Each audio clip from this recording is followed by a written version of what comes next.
अनुभव करो इस ज्वाला को युवराज दुर्योधन। ये वही ज्वाला है जो इतनी वर्षों से मेरी माता के हृदय में धधक रही है।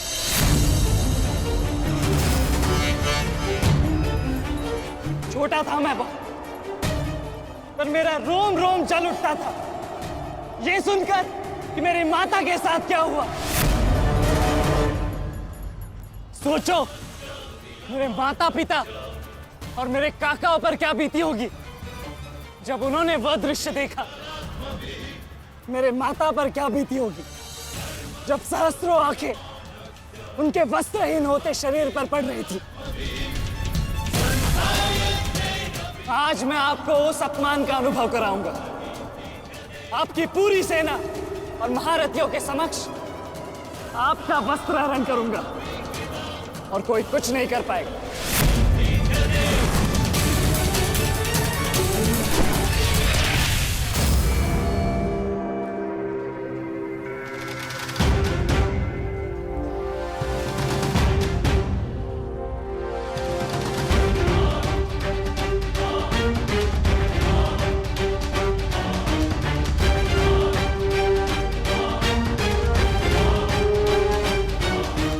अनुभव करो उस अपमान का, अनुभव करो उस वस्त्र हरण से हुए अपमान का जो आप सभी ने किया। नदी जब सीमा तोड़ती है तो बाढ़ आती है। आज आपकी पाप की धारा की बाढ़ में आप स्वयं बह जाएंगे काकाश्री।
आप अपनी शक्ति व्यर्थ कर रहे हैं आचार्य।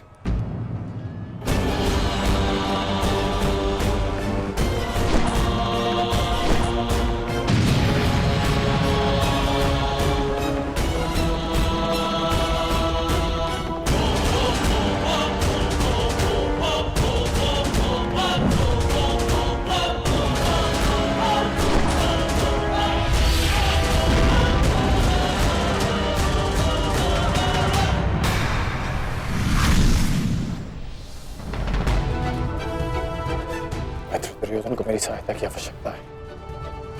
चलो सत्यसेन।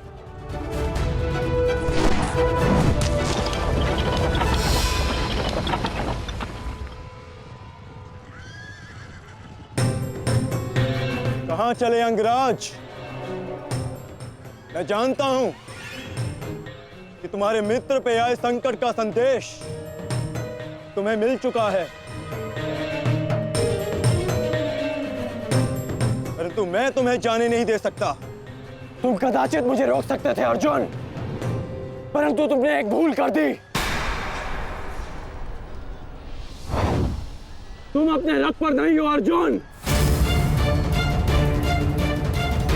हाँ, वासुदेव तुम्हारे सारथी हैं, परंतु महाबली हनुमान का आशीर्वाद तुम्हारे रथ पर नहीं।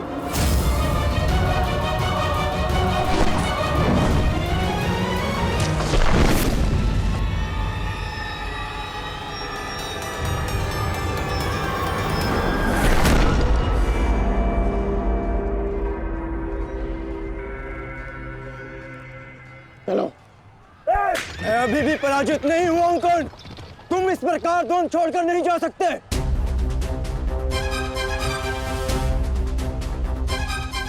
तुम युद्ध के नियम भूल रहे हो अर्जुन। युद्ध का नियम है कि महारथी ही महारथी के साथ द्वंद्व कर सकता है, और तुम रथ विहीन हो, इसलिए मैं तुम्हारे साथ द्वंद्व नहीं कर सकता। पहले अपने रथ का पहिया सुधारो, फिर आकर मुझे युद्ध का आह्वान देना, क्योंकि परशुराम शिष्य कर्ण नियम तोड़कर युद्ध नहीं करेगा।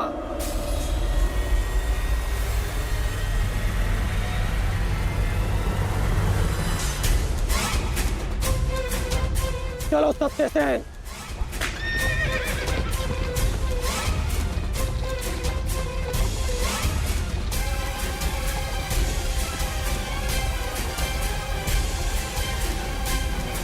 अब समझे पार्थ कि मैं कर्ण की प्रशंसा क्यों करता हूं।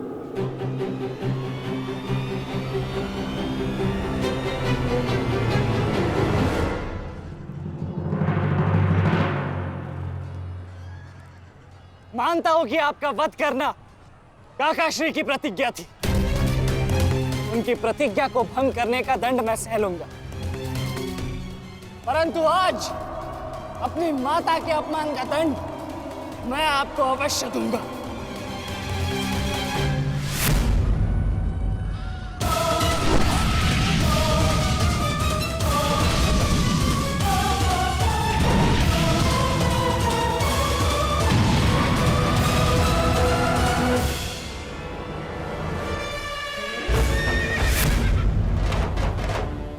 किसी की प्रतिज्ञा टूटे, पर मेरी प्रतिज्ञा नहीं टूटेगी अभिमन्यु।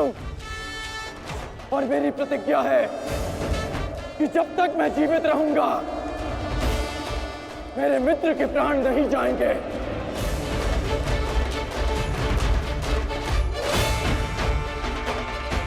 यदि जीवित रहना चाहते हो तो पीछे हट जाओ अभिमन्यु। आप भूल रहे हैं अंगराज कि मैं किसका पुत्र हूं। पीछे हटने के बारे में सोच भी नहीं सकता। तो प्रहार सहने के लिए तत्पर रहो।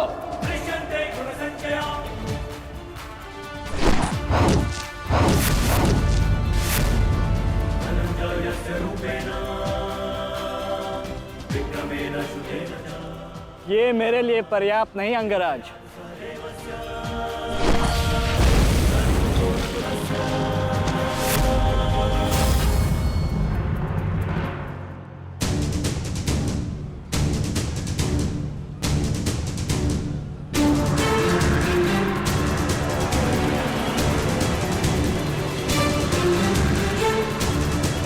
ना मेरे पास बाणों की कमी है और ना प्रहारों की। ये अंतिम अवसर है अभिमन्यु, लौट जाओ।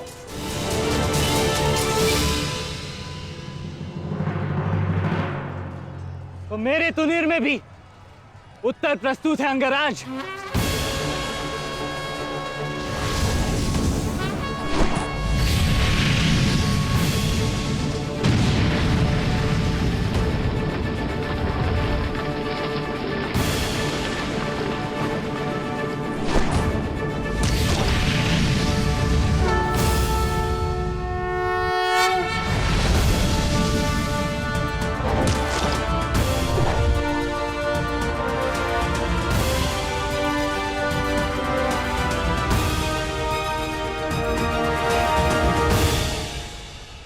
मैं तुम्हारा सामर्थ्य स्वीकारता हूं। तुम्हें कुशल योद्धा हो अभिमन्यु, किंतु कुशल होने के साथ साथ बुद्धिमान होना भी आवश्यक है। लौट जाओ। यदि कल युद्ध करना चाहते हो तो आज जीवित रहना सीखना होगा। लौट जाओ अभिमन्यु।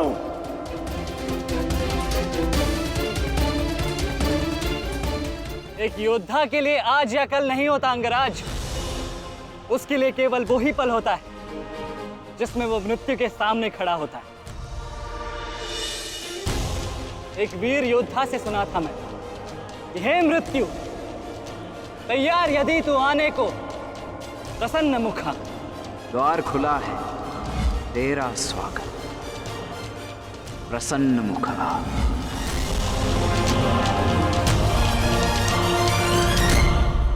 मुझे रोकने का आप केवल एक ही अस्त्र है आपके पास। यह आपको मेरा वध करना होगा। तो लीजिए अंगराज, अपने पुत्र के मृत्यु का प्रतिशोध लीजिए। आपके समक्ष आज वो योद्धा खड़ा है जिसके पिता ने आपके पुत्र का वध किया था। प्रतिकार कीजिए अंगराज, रुके क्यों है? क्योंकि जो पीड़ा मैंने सही, मैं नहीं चाहता कि वो पीड़ा मेरा शत्रु भी सहे। कृष्ण ने अपना विकल्प स्वयं चुना था। वो रणभूमि छोड़कर जा सकता था, परंतु उसने मृत्यु चुनी। गर्व है मुझे तुम जैसे युवा योद्धाओं पर, जो अपना कर्तव्य पूर्ण करने के लिए सदैव तत्पर रहते हैं। मैं जानता हूं कि तुम पीछे नहीं हटने वाले अभिमन्यु, परंतु मुझे भी अपना कर्तव्य पूर्ण करना है।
तुम्हें देखकर मुझे अपना बचपन स्मरण हो रहा है।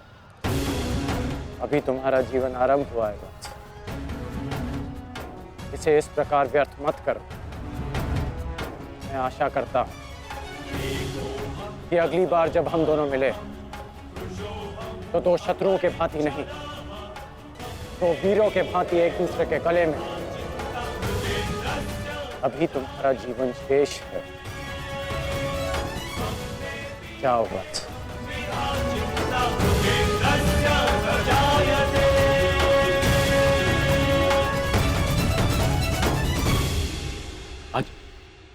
आज कौरवों की विजय हुई है गांधारी। पांडवों की एक अक्षुणी सेना को ध्वंस कर दिया है हमने आज।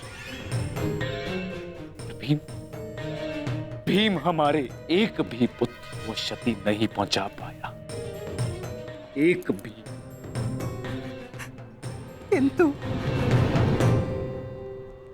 किंतु दुर्योधन का क्या महाराज?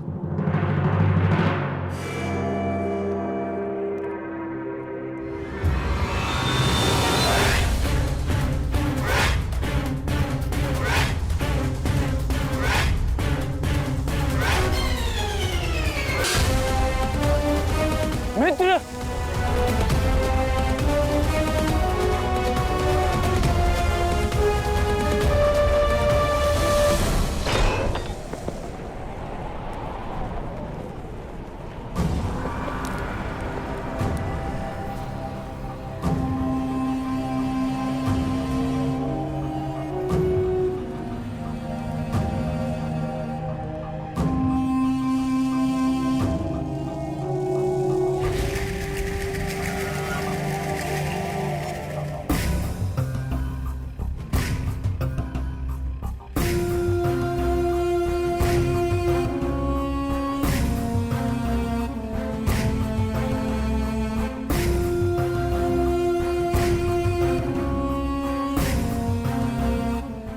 आज मैं आपको उस अपमान का अनुभव कराऊंगा। आपकी पूरी सेना और महारथियों के समक्ष आपका वस्त्रहरण करूंगा। परंतु आज अपनी माता के अपमान का दंड मैं आप